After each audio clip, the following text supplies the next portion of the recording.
இவளை சொல்லலாம், கேட்கறது இவளோட கடமை அப்படிங்கிற ஒரு எண்ணம், ஒரு ஆண் ஆதிக்கத்தோடு, மனதுல அந்த ஒரு எண்ணத்தோடு மனைவியை நடத்துவது அப்படிங்கிறது மிக மிக தவறான ஒரு விஷயம்.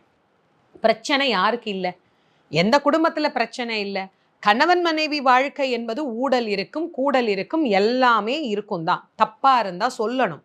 அந்த தப்ப நல்லா சொல்லலாம். இது தப்பு, இப்படி செய்யக்கூடாது, இந்த வழியில போகக்கூடாது, இது நம்ம குடும்பத்துக்கு ஆகாது, நான் சொல்றத நீ கேளு அப்படின்னு மனைவிக்கு சொல்லலாம். கணவனுக்கு சொல்லலாம். அதுக்காக கைய நீட்டி அடிக்கிறதும், தகாத வார்த்தைகளால பேசுறதும் நியாயமா? முதல்ல தகாத வார்த்தைகள பேசும்போது, நீங்க உங்க தாய கண்ணு முன்னாடி கொண்டு வந்து நிறுத்தி பாருங்க. ஒரு ஆணுக்கு நான் சொல்ற விஷயம் அதுதான். நீங்க உங்க மனைவிய ஒரு தப்பான வார்த்தை சொல்ல போறீங்களா?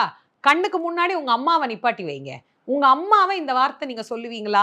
உங்க அம்மாவ நீங்க இந்த வார்த்தை சொல்லுவீங்கன்னா, உங்க மனைவியையும் நீங்க சொல்லலாம்.